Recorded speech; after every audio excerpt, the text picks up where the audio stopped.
Larissa Anderson here after our weekend in Georgia, so I'll let her start off with her opening statement.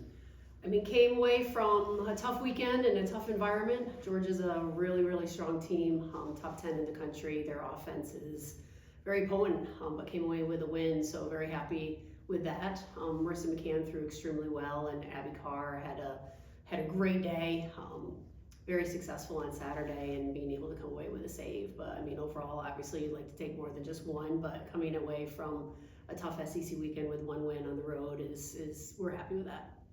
I guess, how do you like how your team responded when you look at what happened the first two games with LSU to coming into this weekend and being able to take a ranked win? How do you like how they responded to that adversity? It shows their resiliency. Yeah. It shows them how that they're able to flush it and let it go and not let one outing carry over to the next. And I mean, that's what we've been doing all year long. I mean, we've had some tough games and tough opponents, and we've rebounded really well. And you have to have amnesia. You can't let one pitch carry over to the next. You can't let one at bat carry over to the next. You can't let one game carry over to the next. Like, every game we got to be able to compete and give our best showing, and I'm impressed with how they're able to do that, especially being as young as they are. I know Sunday's result didn't end up how you wanted, but is there a sense of excitement, maybe energy with where, I mean, you guys are at right now in terms of the NCAA tournament, in terms of the record, where everything you have is kind of right in front of you?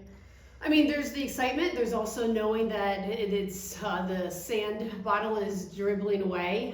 You know, you're coming to the end, which you feel that pressure. You know what's at stake, and you know what you need to do at the end of the year. We don't focus on that. Like, we got to focus on one thing at a time. We got to focus on what we need to do at practice tomorrow. We got to focus on Kansas on Wednesday, and you know it's going to be a big weekend at home with South Carolina coming in and an alumni day. So we got to make sure that we win the little moments, and we got to put ourselves in a position to be competitive and be successful, not knowing what's at stake. We know what's at stake, but we got to focus on the one moment and being able to bounce back from any adversity that we face. You've mentioned the youth of the team a lot throughout the season. Where's kind of the biggest areas of growth you've noticed for especially the freshman group as a whole getting through their first year? That they continue to get better. And that's been the most joy for me as a coach, is to see their growth from the day they step foot on campus, as competitive they are. I mean, this season, this conference is a grind, and nothing can prepare you for it. And they're going through it and just continuing to improve, learning about the game, learning what this level is like. Sid Forrester, she had a really strong, I mean, you don't see the numbers that she had, but her at-bats were extremely competitive, drawing walks. Like, that's what we talk about, is just having a quality at bat. And same with Addie Waits, you know, being able to get on base. But every single time that they're out there, they put their best foot forward, and they believe in themselves, and they believe in each other. The three of them, Forrester, Carr, and Waits, they're a really, really strong nucleus, and it's exciting to be able to watch their growth over this entire season. And so what did you see on Sunday with the bats? I mean, where do you feel like that went? And over the weekend, I guess, just how do you think they kind of had that plate approach? You know, she was a very, very strong pitcher. She's a left-handed, coming from a different side of the pitcher's mound. She throws this backdoor curve, and it also cuts up. The strike zone was a little bit wider than what we experienced on Saturday, and I felt like we didn't adjust to the strike zone. You know, she throws up and down, and she has 7 inches of vertical break going up, and she has 7 inches down. Like, that's a huge zone to be able to cover. And I thought that we were disciplined, not chasing the ball up in the zone, but then we got beat at the bottom of the zone. So we have to be able to adapt to whatever strike zone that is being called in that moment. I thought we had way too many strikeout looking, and so it's immediately go back and see where those pitches were, that why we were taking so many pitches. So that's what I would like them to see. I'd like them to see a little bit more competitive in the batter's box and spoil the ones that they can't really handle, rather than taking them and get them called. I mean, I was just going to ask, with what Jake has kind of implemented in this program, have you seen your batters be able to kind of adjust to those differences game to game? Have you seen progress in that throughout the season? Up and down, like, and then that's been our season. Like, there's times that they buy into the approach, they stay disciplined, they don't waver from it, and those are the outings that was Saturday. Yeah. Those are the outings that we just stay true to the plan that's at place, and we don't panic. And that's the thing, what happens with young hitters. Like, you might have a plan and cutting the plate in half, and then all of a sudden the pitcher counters and goes against what we were looking for, and then all of a sudden they panic and deviate from what that plan is. Saturday, they stay true to that plan. Sunday, we wanted them to make a couple adjustments in the batter's box, and then we didn't stay disciplined to that plan. So again, it's just getting them to believe that they can accomplish anything that they need to. staying disciplined to it, and then just believing that they're going to be successful in it. Getting that consistency and that approach there, does it just take time, or what do you think the key is, I guess? It takes time. I mean, it's so tough because you have these pitchers that they're all Americans. I mean, they're so good for a reason. It takes time, and I remember back when I first started here, our hitting coach Chris Malvo, he had said it takes 15 months to develop a hitter, and we're trying to do that in a very short window. So I see growth, and that's the good thing. Like we're trending in the right direction, but then you're trying to trend and make adjustments against all Americans, and that's really, really difficult to do. You don't have a lot of time to be able to give them the success that they need to feel that they're actually having progress. Do you feel like their mindset and through the ups and downs, has it been where you'd like it to be, just not getting discouraged, but the mindset has been right? And I was talking about this on the way home last night on the flight. Hitting, they say it's contagious. Mm-hmm.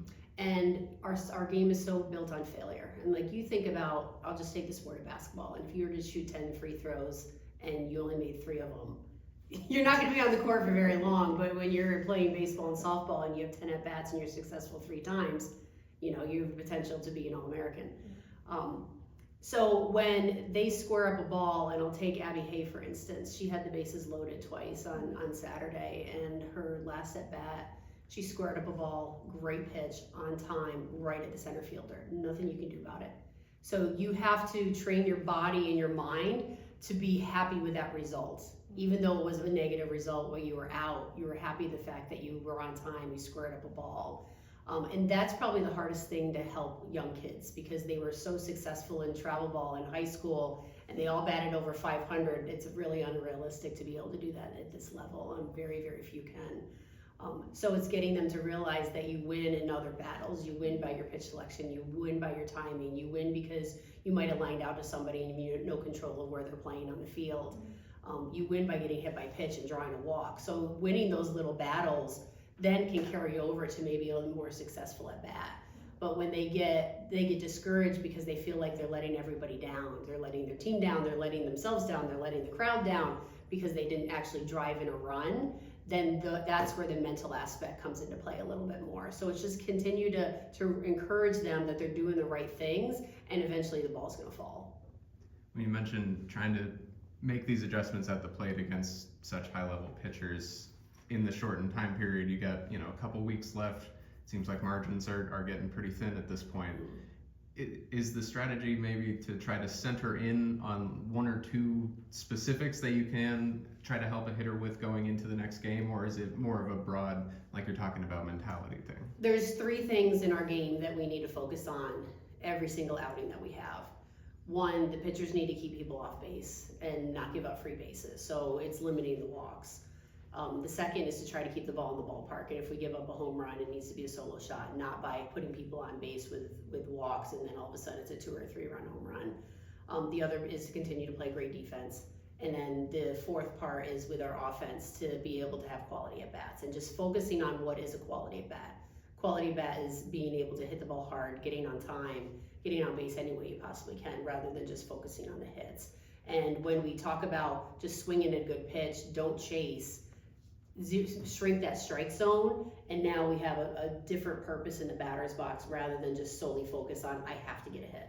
When you feel like you have to get a hit, then you start chasing the ball out of the zone because you feel that pressure on I have to hit the ball. But if the ball's not there in order to hit, then you have to take it. As we kind of approach, we're getting in the home stretch here of this season, I'm just curious from your pitching staff perspective, what's your assessment of how kind of their year went? I know a few weeks ago you were talking about walks with them. I mean, what's your kind of assessment of how the year has gone for that rotation? I think the year has been good. Yeah. I mean, there's outings that have been really great. And there's times that it hasn't been so great. But I think overall that they have a very strong understanding of what their responsibility is. They have the ability to make adjustments. I thought McCann threw extremely well on Saturday. I thought Sierra Harrison threw really well on Sunday against LSU. And Abby Carr has just been phenomenal coming out of the bullpen.